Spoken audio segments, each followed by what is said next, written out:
지난 주간 그리고 지지난 주간 여러분 잘 보내셨나요? 네, 굉장히 오랜만에 보는 것 같고 굉장히 많이 보고 싶었습니다. 많이 그리웠고 그래서 여러분 생각 많이 하면서 잘 쉬다 왔어요. 교회에서 이제 배려를 해주셔서 이제 일주일간의 주중에 휴가를 다녀왔는데요. 그러면서 그 휴가를 보내면서 제 아이와 함께 시간을 굉장히 많이 보내는 시간을 가졌습니다. 그래서 평소에는 거의 아이와 24시간을 같이 보내는 날이 없었는데 이제 지안이 제 딸과 함께 며칠 동안 같이 계속 붙어 있다 보니까 이 아기에 대해서 제가 굉장히 이전에는 잘 안다고 생각했거든요. 근데 모르는 게 굉장히 많아졌더라고요. 옛날에는 지안이를 되게 잘 알고 있었고 또 그렇게 생각을 계속 하고 있었는데 24시간 이상 계속 붙어 있다 보니까 모르는 점을 굉장히 많이 발견했어요. 그래서 굉장히 뿌듯하고 또 보람 있는 시간이었습니다. 어떤 것들을 좀 깨달았냐면 지안이가 이제 말을 좀 모방합니다. 돌이 이제 되니까 말을 못 하거든요. 근데 엄마 하면은 엄마맘맘마 이러고 아빠 계속 이렇게 하면은 아빠빠빠빠 이러고 이제 이 두 가지 단어 정도는 그럴듯하게 모방을 할 줄 안다는 것을 휴가 기간 동안에 알게 되었어요. 근데 굉장히 큰 감격이죠. 사실 아빠는 할 줄 안다는 거는 전에 알고 있었는데 엄마를 제가 휴가 기간 때 처음 하기 시작했어요. 엄마맘마. 그리고 또 새롭게 알게 된 것은 생각보다 제가 알고 있었던 것보다 이 아기가 이제 말을 알아듣기 시작했다는 것을 알게 됐습니다. 제가 장난감 여기 상자에 넣어 하면서 물론 제스처도 좀 해주긴 하지만 제스처를 해주지 않더라도 장난감 주고 상자에 넣어 라고 하면 넣는 거예요. 굉장히 그게 신기한 거예요. 왜 신기한지 여러분 아시겠나요? 계속 누워있고 할 줄 아는 게 없고 주는 밥만 먹고 하는 아기가 제 명령에 순종을 한다는 거, 제 명령을 따른다는 거, 이게 굉장히 저한테는 큰 충격이었거든요. 그래서 굉장히 아기가 많이 컸구나, 그리고 건강하게 잘 성장하고 있구나, 그런 것들을 많이 느낄 수 있는 그런 것들을 발견하는 휴가 기간이었어요. 그런데 이제 한 가지 또 제가 굉장히 감동을 받은 부분이 있었는데요. 무엇이었냐면 이 아기가 저를 볼 때 굉장히 빵긋빵긋 웃어주는 겁니다. 거의 본인이 밥을 못 먹었거나 잠잘 시간이거나 이럴 때가 아니면 저를 보면 무조건 웃어줘요. 무조건 빵긋빵긋 웃어주는데 이거를 그 웃음을, 그 아기가 빵긋빵긋 웃어주는 것을 보는 아빠의 심정을 어떻게 표현을 할지 모르겠어요. 그냥 엄청 행복하거든요. 얘가 밥 먹을 때 다 던지면서 숟가락도 던지고 음식도 던지고 난장판을 피우면서 먹은 그것을 다 치우는 그 피로가 내 몸에 가득하게 있고, 낮잠 안 자가지고 몇 시간 동안 아기를 돌보느라 막 몸도 두들겨 맞은 것 같고 피로한 그 피곤함이 있는데 이 아기가 저를 보고 빵긋 웃어주면 그 피로가 싹 잊혀지는 거예요. 마음이 막 위로가 되고, 그러면서 그 웃음이 너무 제 뇌리에 깊게 인상이 남아서 와, 진짜 너무 고맙다 지안이한테, 그런 생각이 들더라고요. 왜냐하면 제가 제 아내보다 지안이한테 밥을 더 맛있게 잘 차려주겠어요? 아니면은 제가 뭐 지안이한테 제 아내보다 더 잘 놀아주겠어요?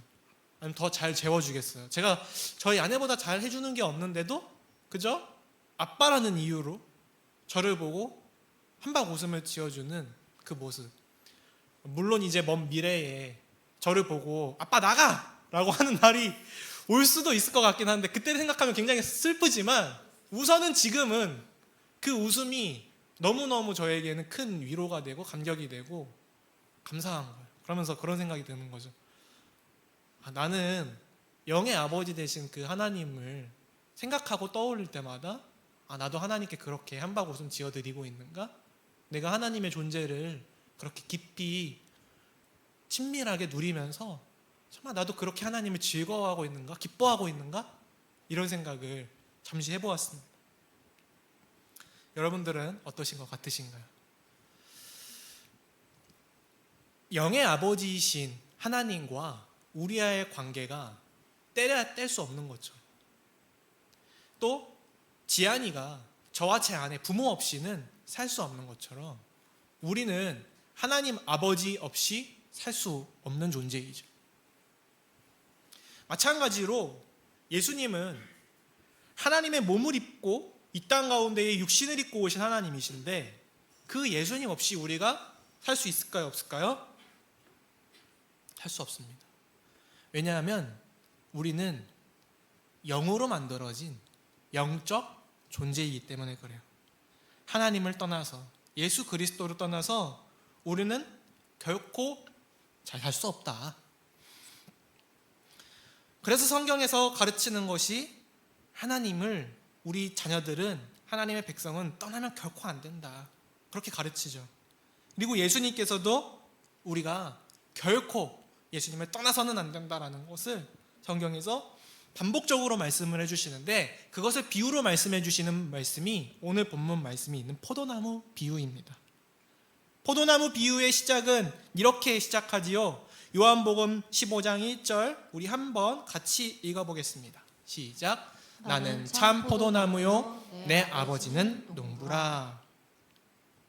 여기에서 기록되어 있는 것처럼 예수님께서 말씀하시는 것처럼 참 포도나무는 누구를 가리키죠? 누구를 가리키죠? 참 포도나무는 예수님. 그 참 포도나무의 본체는 예수님을 가리키고 그리고 이 나무를 가꾸시는 농부로 누구를 가리키죠? 바로 하나님을 가리킵니다. 그리고 그 참 포도나무에 붙어있는 그 가지들은 바로 저와 여러분, 성도들, 그리고 예수님의 제자들을 의미합니다. 중요한 것은 이 가지들은 포도나무에서 떨어지면 생명을 얻을 수도 없고 열매를 맺을 수도 없게 된다는 것이죠. 예수님께서 그리스도와의 연합, 예수님과의 연합 꼭 붙어있는 것, 그것이 너무 중요하다라고 말씀하시는 이유는 이 15장 내내 굉장히 길게 기록이 되어 있어서 오늘 또 그런 부분들도 살펴보겠지만 굉장히 많은 이유들이 있거든요. 근데 그 가운데서도 이런 말씀을 하시는 배경을 잠시 생각을 해보기 원합니다. 왜 어떠한 상황 속에서 이 포도나무 비유를 말씀하시는 것일까? 지금 이 상황은 요한복음 13장부터 17장을 뭐라고 보통 묶어서 부르냐면 예수님의 고별담화라고 부릅니다. 13장에서 17장 그 이후에는 예수님이 제자들을 떠나시는 거예요. 죽으시는 거예요. 그리고 승천하실 계획이 있으신 거예요. 그래서 13장에서는 어떤 일이 있었냐면 제자들의 발을 씻겨주시는 세족식, 그리고 섬김을 가르쳐주시는 말씀이 13장에서 있었고, 그리고 14장에서는 내 아버지 집에 거할 곳이 많다. 내가 이제 그곳을 준비하러 가노라. 내가 이제 너희에게 성령을 보내줄 것이다. 내가 떠날 것이다. 라고 계속 암시하시고 말씀하시면서 오늘 포도나무 비유를 말씀하시는 것이죠. 그래서 이 포도나무 비유를 말씀해 주시는 이 상황이 어쩌면 마지막 만찬 자리였거나 혹은 그 직후에 제자들과 이동하면서 주시는 말씀이 아닐까 그렇게 추측을 합니다. 그러면 이 포도나무 비유를 듣고 있는 사람들은 누구일까요? 예수님의 많은 제자들 중 가운데에서도 가장 예수님 따르는 12제자, 또 그 중에서도 이미 가룟 유다는 자리에서 떠난 상태로 11제자, 제자 중에 제자들만 남아있는 참 공동체에게 주신 가르침입니다.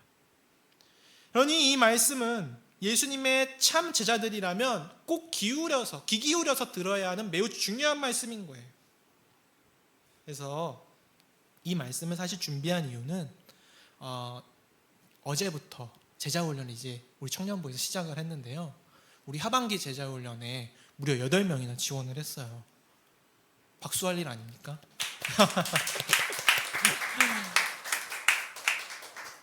저희들 40명 정도 예배 드린다고 할 때 8명 굉장히 많은 비율이거든요. 그래서 우리 제자 훈련생들을 생각하면서 또 말씀 묵상하면서 준비한 말씀이기 때문에 제자 중에 제자, 우리 제자 훈련에 신청하신 훈련생분들 더 귀 기울여서 들어주시기 바랍니다. 머지않은 시일 내에 이제 예수님께서는 십자가를 지실 것을 알고 계셨어요. 또 부활승천하실 것을 알고 계셨어요.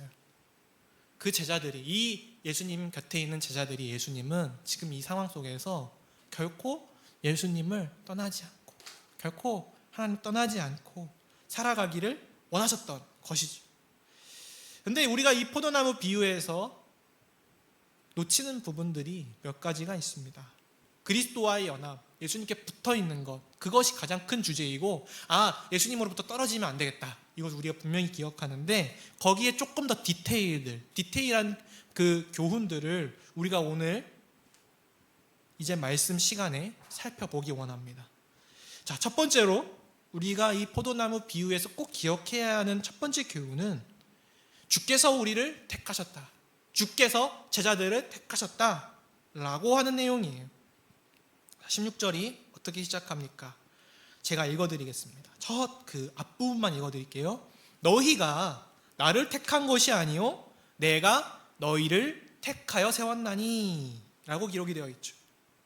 자, 예수님께서 제자들에게 그리스도와 연합을 강조하면서 말씀하시고 싶었던 것은 너희가 나를 택한 것이 아니요 내가 너희를 택했다, 주께서 우리를 먼저 자녀 삼아주시고 택하여 주셨다라고 하는 것이죠. 우리는 보통 우리가 먼저 우리의 마음으로 자발적으로 스스로 하나님을 찾아왔고 하나님을 따르기 시작했고 하나님을 믿었다라고 생각을 합니다. 우리가 스스로 그리스도의 제자가 되겠다고 다짐했다고 생각을 합니다. 근데 그렇게 계속 만약 생각을 하게 된다면 필시 부작용에 따라오게 됩니다. 왜냐하면 우리가 그리스도께 붙어 있기 위해, 물론 결단의 부분도 필요하고 우리의 마음가짐도 굉장히 중요하겠지만 정말 죽을 것 같은 그런 노력을 해야 될 것 같은 부담감이 지속적으로 우리 가운데 있을 수밖에 없는 부작용이 오는 거예요. 그런데 주님께서는 말씀하셨습니다. 너희가 나를 택한 것이 아니요 내가 너희를 택하여 세웠다, 내가 너희를 택하여 세웠다라고 분명히 말씀하시죠. 사랑하는 우리 제자 여러분, 예수님의 사랑하는 제자 여러분, 청년 여러분, 하나님이 여러분을 택하셨습니다. 그것을 꼭 기억하시기 바랍니다. 그럴 때 주변의 시련, 또 어려움, 외적인 고난, 이런 어려움들 속에서도 주님의 제자의 길을 묵묵히 더 걸어갈 수 있는 거예요. 아마 이 주께서 택하셨다는 말씀, 예수님께서 공생의 기간 동안 굉장히 많이 반복하신 말씀인데 그것이 제자에게 굉장히 큰 위로가 되었을 것입니다. 아마도 가장 이 제자들에게 많이 떠올랐던 시점은 제 추측입니다. 제 개인적인 추측이지만 예수님께서 죽으시고 난 이후에 제자들이 뿔뿔이 흩어졌을 때, 그리고 다시 예수님이 제자들을 불러 모으실 때 그 시점에 제자들에게 가장 많이 떠오르지 않았을까, 그런 생각이 듭니다. 가장 큰 위로가 되지 않았을까 싶어요. 예수님이 죽으시자 제자들 어떻게 했나요? 나 예수라는 사람 모릅니다 하고 뿔뿔이 흩어지고 다 도망갔잖아요. 그러고 나서 예수님께 다시 돌아올 때에 그들이 예수님을 볼 면목이 있었을까요? 없었을까요? 없었겠죠. 죄책감이 너무나도 컸겠죠. 근데 그럴 때 예수님께서 계속 살아생전에 반복하셨던 그 말씀이 떠올랐을 겁니다. 너희가 나를 택한 것이 아니고 내가 너희를 택한 것이다. 이 말씀이 아마 제자들을 일으켜 세우고 그 죄책감 속에서도, 그 부족함과 연약함 속에서도 주께서 나를 택하셨지, 내가 주님을 잠시 떠났어도 주께서 나를 택하셨구나 라는 사실을 기억하면서 다시 일어날 수 있는 힘을 주었던 말씀이 바로 주께서 나를 택하셨다, 주님께서 우리를 택하셨다라는 말씀이라고 생각이 됩니다. 그렇다면 주님께서 이렇게 제자들을 택하여 주셔서 포도나무라는 이 귀한 예수님이라는 나무에 접붙여 주신, 우리를 불러주신, 그 가지로 불러주신 그 이유는 무엇일까요? 16절을 우리 다시 한번 읽어볼 때에 이는부터 한번 같이 읽어봅시다. 16절을 이는부터 시작. 이는 너희로 가서 열매를 맺게 하고 또 너희 열매가 항상 있게 하여 내 이름으로 아버지께 무엇을 구하든지 다 받게 하려 함이라. 아멘. 자, 주께서 우리를 포도나무의 가지로, 다른 말로 하면 제자로 불러주신, 택하여 세워주신 그 이유는 바로 우리가 가서 열매를 맺게 하려고 하셨다는 이유를 가르쳐주고 계십니다. 이게 바로 포도나무 비유에서 우리가 잊지 말아야 할 두 번째 교훈입니다. 아무런 이유 없이 우리를 불러주신 게 아니라 우리로 가서 열매를 맺게 하려고 우리를 불러주셨다. 제가 이번 주 중에 이제 휴가를 복귀를 목요일에 했어요. 그래서 목요일에 사무실에 딱 나오니까 공용 테이블에 제가 굉장히 좋아하는 게 놓여 있었어요. 잘 익은 맛있는 복숭아가 3개 딱 놓여 있는 겁니다. 보자마자 제가 무슨 생각을 했을까요? 와, 맛있겠다. 내가 저걸 먹어야겠다 라는 생각을 했지만 바로 먹었을까요? 먹지 않았을까요? 먹으면 안 되죠. 아니, 주인이 있으면 어떡하겠어요. 그래서 너무 탐스럽고 너무 잘 익고 너무 맛있어 보이는 복숭아였지만 일단 기다렸습니다. 다른 교역자분들이 이제 나왔어요. 빨리 물어봐 주셔야 되는데, 빨리 말해 주셔야 되는데 속으로 생각하고 있는 거죠. 그랬더니 아무도 말씀 안 하시는 거예요. 그래서 제가 모르는 척하면서 저기 공용 테이블에 복숭아가 놓여 있더라고요 라고 했더니 대답을 해주시는 거예요. 뭐라고 해주시나요? 저거 성도님들이 주신 거예요. 먹어도 돼요. 근데 거기다 더 센스 있는 말, 제가 다 씻어놨어요 라고 어떤 강도사님께서 말씀해 주셨어요. 그래가지고 진짜요? 그러면 먹어야겠다, 어쩔 수 없다 그러면서 제가 그날 아침에 그 얘기를 듣자마자 바로 가가지고 그 복숭아를 맛있게 한 입 크게 베어 물었습니다. 그랬더니 우리 성도님들께서 주시는 과일은 맛이 없었던 적이 없어요. 진짜 막 단물이 뚝뚝 떨어지면서 너무 맛있는 거예요. 그래서 한 입 먹고 아껴 먹어야겠다 이런 생각도 했었는데 그냥 그 자리에서 그냥 다 복숭아를 먹어 치우고야 말았습니다. 여러분, 열매하면 어떤 생각이 드세요? 열매하면 너무 기분이 좋지 않나요? 맛있는 거, 단물이 가득 차 있는 거, 풍성한 거, 우리를 배부르게 하는 거, 그것이 바로 열매인 것이죠. 그것이 바로 열매, 능력인 것이죠. 열매는 기쁨을 안겨줍니다. 그것을 보는 사람에게, 또 그것을 먹는 사람에게. 그래서 많은 사람들이 탐스럽고 복스러운 그 열매를 맺고자 하는 마음도 또 열망도 있어요.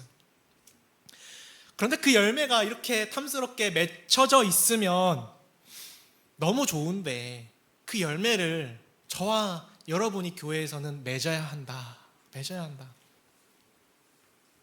라고 가르칩니다.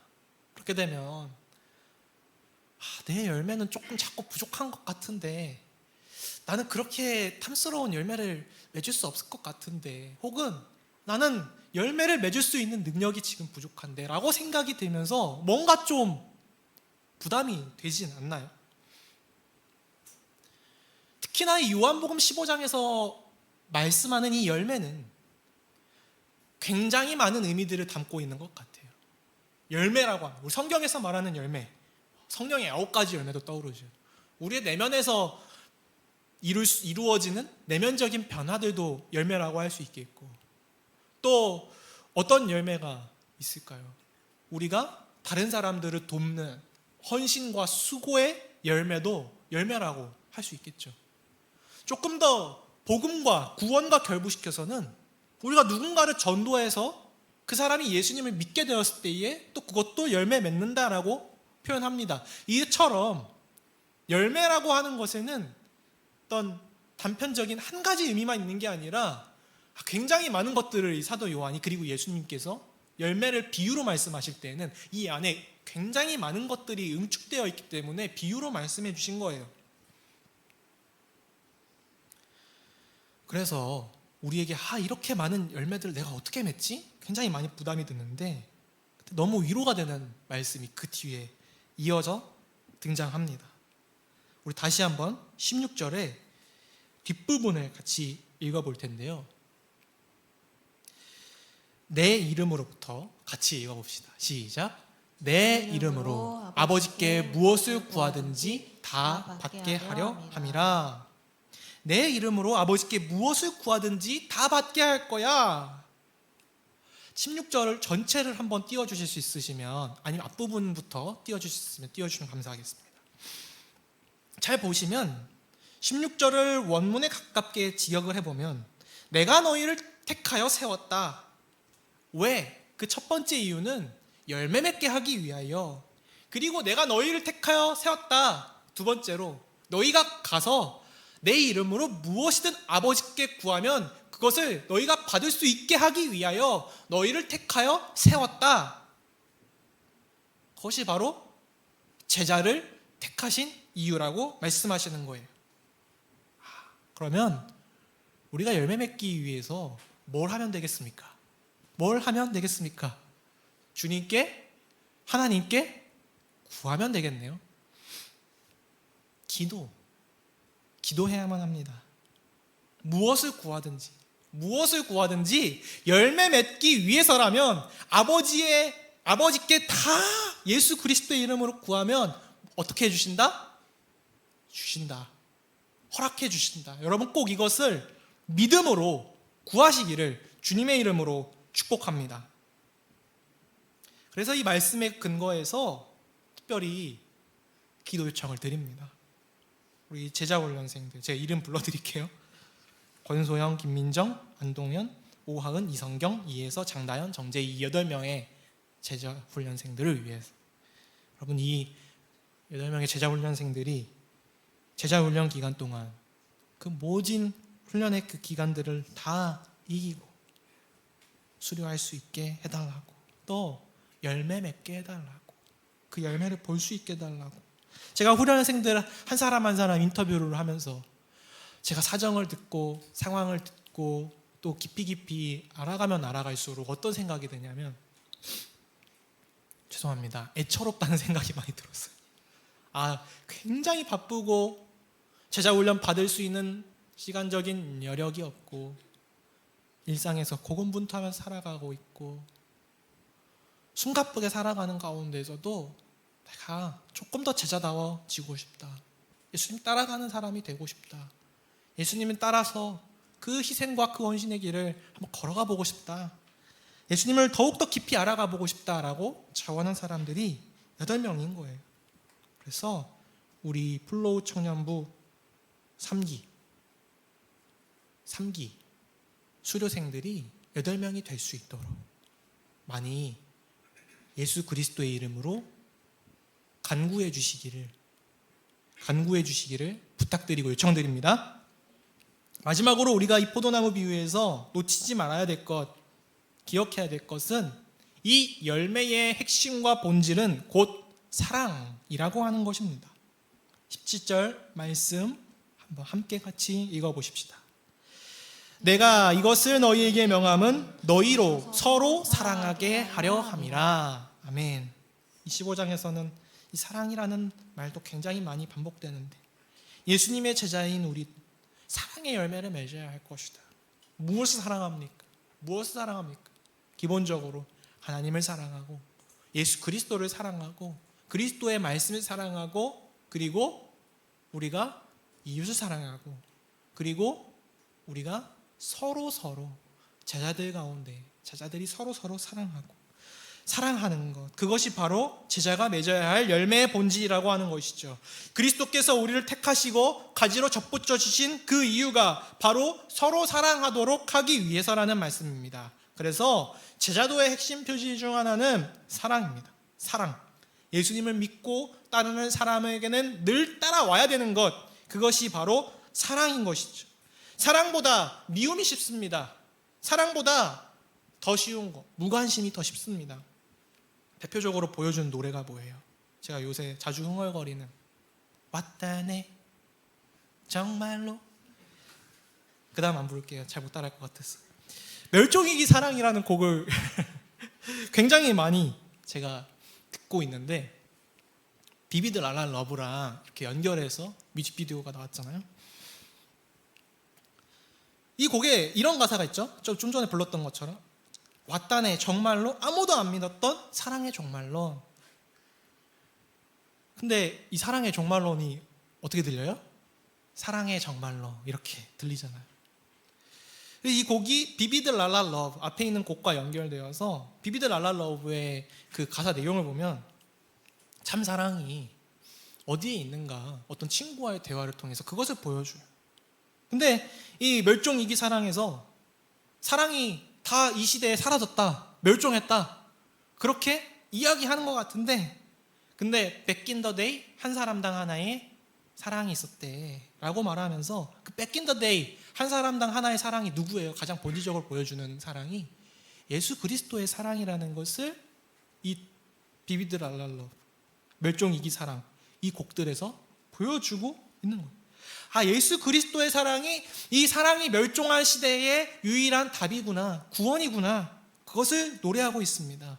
이 노래의 제목처럼 오늘날의 사랑이 굉장히 많이 찾기 어렵고 수고도 찾기 어렵고 헌신도 찾기 어렵고 희생이라는 단어도 낯설고 사랑이라는 단어도 낯설지만 주님은 바로 우리에게 말씀하시는 것이죠. 내 안에 거하라. 그리고 열매를 맺으라.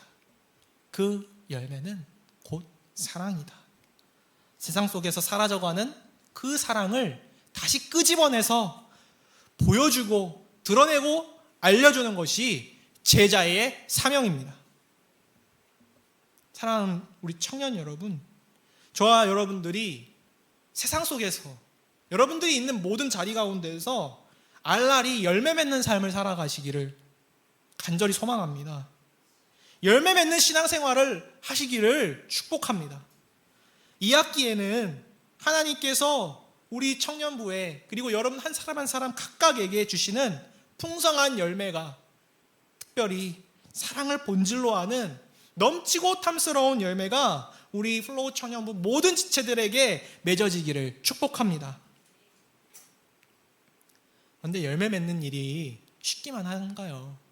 열매를 키우기 위해서 농부에게 얼마나 많은 노력이 필요하겠습니까? 제가 먹은 복숭아가 열리기 위해서 얼마나 많은 농부와 또 수고하신 분들의 피와 땀과 눈물이 있었겠습니까? 그리고 그 나무는 얼마나 많은 추위와 더위와 풍파와 고난을 겪어야 했겠습니까? 고난 없는 풍성한 열매는 찾기 어렵습니다. 없습니다. 시련 없는 탐스러운 과실은 없습니다. 그렇기 때문에 우리는 구해야 합니다. 과감하게, 가감없이, 숨김없이 열매 맺는 신앙생활을 하기 위하여 우리의 연약함과 우리의 결핍과 우리의 부족함을 그리스도의 이름으로 구하면, 아버지께 구하면 어떻게 된다? 무엇을 구하든지 다 받게 하신다 라고 약속하신 오늘의 말씀을 기억하시면서 열매 맺는 삶을 살아가는 저와 여러분 되시기를 주님의 이름으로 축복합니다. 이 시간 주만 의지해 이 찬양 함께 부르면서 말씀 생각하시면서 같이 기도하는 시간 갖도록 하겠습니다.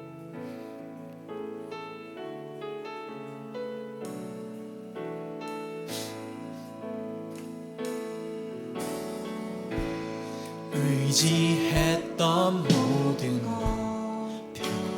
변해가고 억울한 마음은 거져가네. 부끄럼 없이 살고 싶은 마음 주님 아시네. 모든 일을 선으로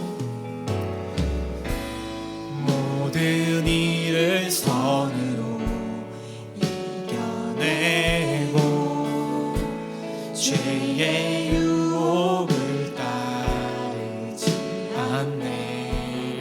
나를 구원하신 영원한 그 사랑 그 신근의 주어진 내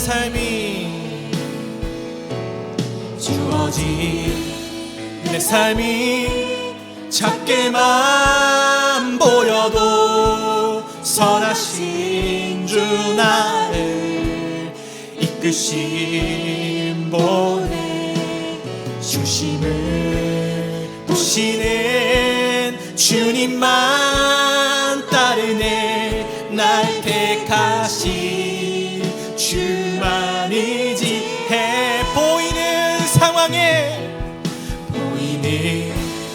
상황에 무너질지라도 예수는 여기 나를 붙드네. 보이지 않아도 주님만 따르네. 내 평생 주님을 노래. 주어진 내 삶이 작게만 보여도 내 삶이 작게만 보여도 선하신 주 나를 이끄심 보내. 중심을 보시는 주님만 날 택하신 주만 의지해. 주만 의지해. 보이는 상황에 무너질지라도 예수는 여기 나를 붙드네. 보이지 않아도 주님만 따르네. 내 평생 주님을 노래하리라.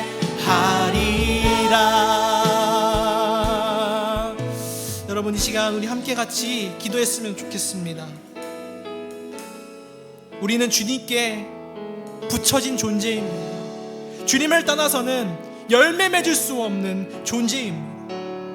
우리가 힘들고 어려운 상황이 외부적으로 있을지라도, 나의 삶은 너무나도 작게 보이고 나의 가능성은 너무나도 부족해 보이고 내 보이는 상황은 너무 커 보였어. 내가 반복적으로 넘어질 것만 같다고 할지라도 우리를 부르시는 이가 하나님이시다.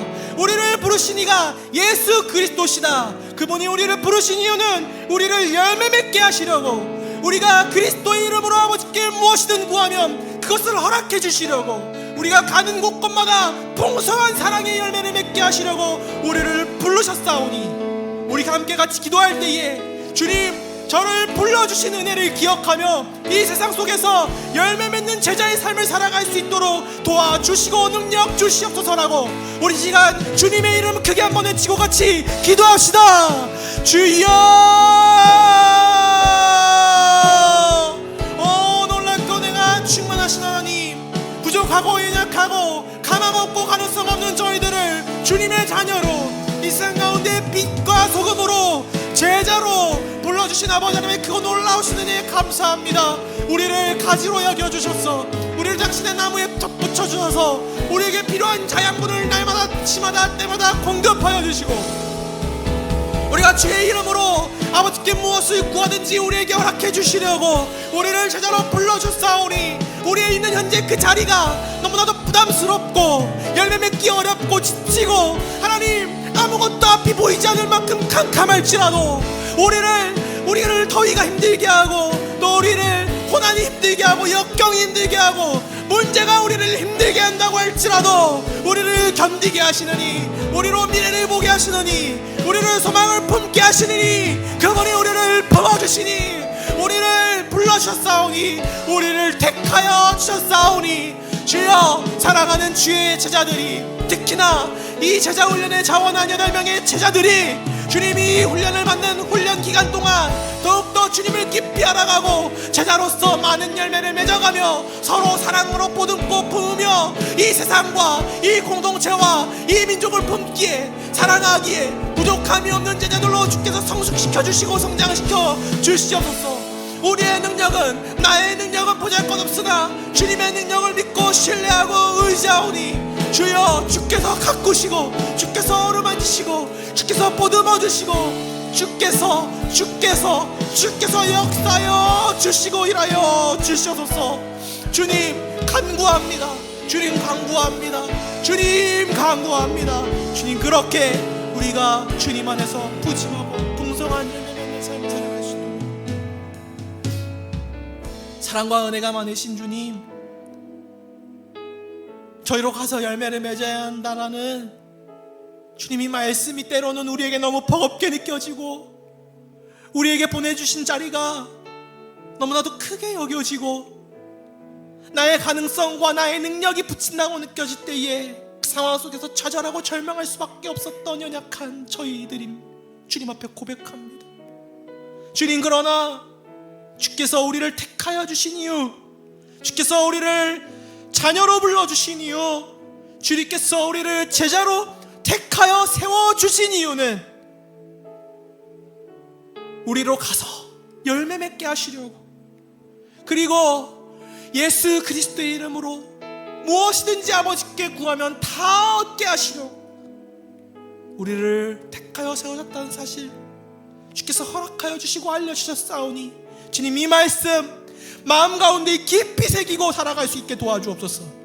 그리하여서 우리의 삶과 우리의 인생이 너무나도 고단하고 지친다고 할지라도 우리를 통하여 일하시고 우리를 가꾸어 주시는 농부이신 하나님 아버지께서 우리를 보듬어 주시고, 또 우리의 참포도나무이신 예수 그리스도께서 우리에게 날마다 당신의 자양분을 공급하여 주시며 늘 기도와 말씀으로 우리를 위하여 지금도 하늘 보좌 우편에서 중보기도 하고 계시다는 사실 잊지 않으며 힘과 능력을 공급받아서 그저 붙어있는 것만으로, 우리가 고군분투하여 붙어있는 것만으로 정말 알라리 이 세상 가운데에서 풍성한 열매를 맺으며 살아가는, 특별히 사랑할 수 없는 영혼까지도 미워할 수밖에 없는 사람들도 사랑하며 이 세상 가운데에 참 구원을 전달하는 저 우리 귀한 청년 제자 한 사람 한 사람 될 수 있도록 축복하여 주시옵소서. 오늘의 말씀을 가슴 가운데 새기며 세상에 나아가는 주의 자녀들을 축복하여 주시고 힘 주시고 능력 주시기를 간절히 소원하오며 믿사오며 예수 그리스도의 이름으로 기도 올려드립니다. 아멘. 축도합니다. 이제는 우리 주 예수 그리스도의 은혜와 아버지 하나님의 사랑과 성령의 교통하심이 이 자리에 모인 모든 무리 위에 이제로부터 영원토록 함께 있을지어다. 아멘.